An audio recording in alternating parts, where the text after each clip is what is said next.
चलो हम लोग पढ़ रहे हैं ना सूक्ष्म जीवों का संसार सूक्ष्मदर्शी द्वारा आंखों देखा।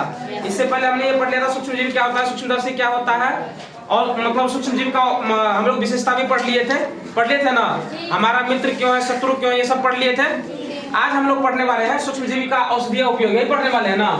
औषधीय उपयोग नहीं, औषधीय उपयोग तो अगले क्लास में पढ़ने वाले हैं। आज कुछ क्वेश्चन आंसर इसमें जो है उसको देख लेते हैं हम लोग, ठीक है। तो सबसे पहला क्वेश्चन है कि दही कैसे जमता है। तो तुमने देखा होगा गांव घर में भी क्या करते हैं, जब दूध को थोड़ा सा खौलाते गर्म करते हैं और उसके बाद थोड़ा देर के लिए ठंडा होने देते हैं या गुनगुनाने देते हैं, फिर उसमें क्या करते हैं, जोरन ला करके डाल देते हैं। अब यही जोरन क्या करता है, यही जोरन दूध को दही में बदल देता है, दही इसी प्रकार से जमता है। अब देखो दूसरा क्वेश्चन भी उसी से रिलेटेड है कि दूध दही में बदल जाता है क्यों।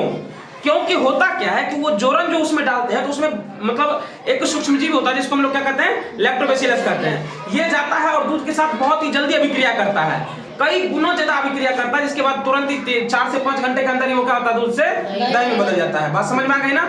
तो ये 2 क्वेश्चन क्लियर हो गया, कोई दिक्कत इस क्वेश्चन में। चलो आगे बढ़े।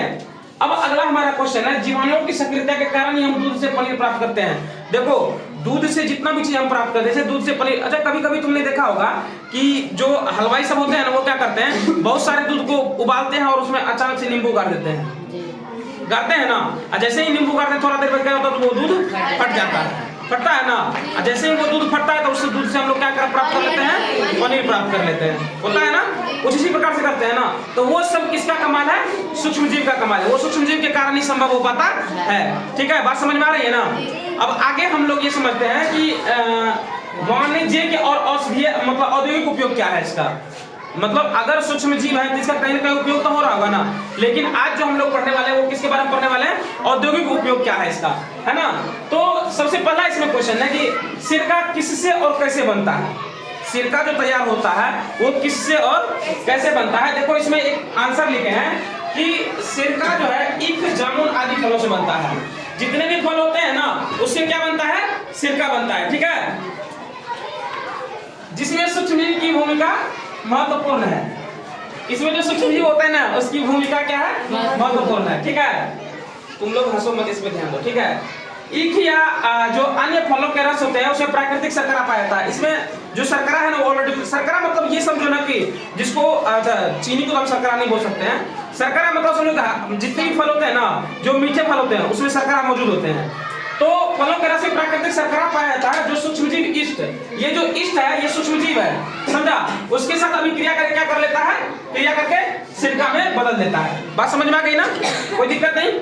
आगे है अगला पॉइंट लिखे हैं कि औद्योगिक स्तर पर बड़े पैमाने पर अल्कोहल, सिरका, एसिटिक एसिड आदि के निर्माण में सूक्ष्मजीवों का व्यापक उपयोग होता है। जितने भी चीजें हो गए, अल्कोहल हो गया, सिरका हो गया, एसिटिक एसिड हो गया, इन सब चीजों के निर्माण में क्या होता है, सूक्ष्मजीव का बहुत ही बड़ा योगदान होता है, ठीक है।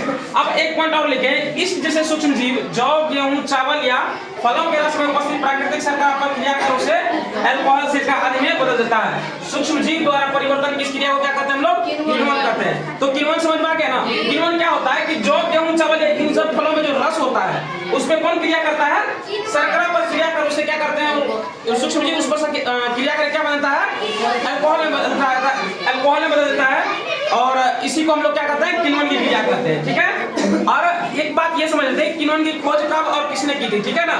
तो किण्वन की खोज जो है वो फ्रेंच वैज्ञानिक थे लुई पास्चर, उसी ने किया था और 1857 ईस्वी में किया था, ठीक है। अगले क्लास में हम लोग पढ़ेंगे औद्योगिक उपयोग क्या है, किसका औषधीय उपयोग, सॉरी औषधीय उपयोग पढ़ेंगे अगले क्लास में हम लोग, ठीक है। इसी का जो सूक्ष्मजीव है, सूक्ष्मजीव का औषधीय उपयोग क्या है, इसमें तुम लोग एंटीबायोटिक कैसे बनता है, जितने भी मेडिसिन बनते हैं ना, जिसको हम लोग क्या कहते हैं, अंग्रेजी मेडिसिन बोलते हैं, वो किस प्रकार से बनता है सूक्ष्मजीव के कारण, उसके बारे में पढ़ेंगे, ठीक है। फिलहाल आज के क्लास में इतना ही।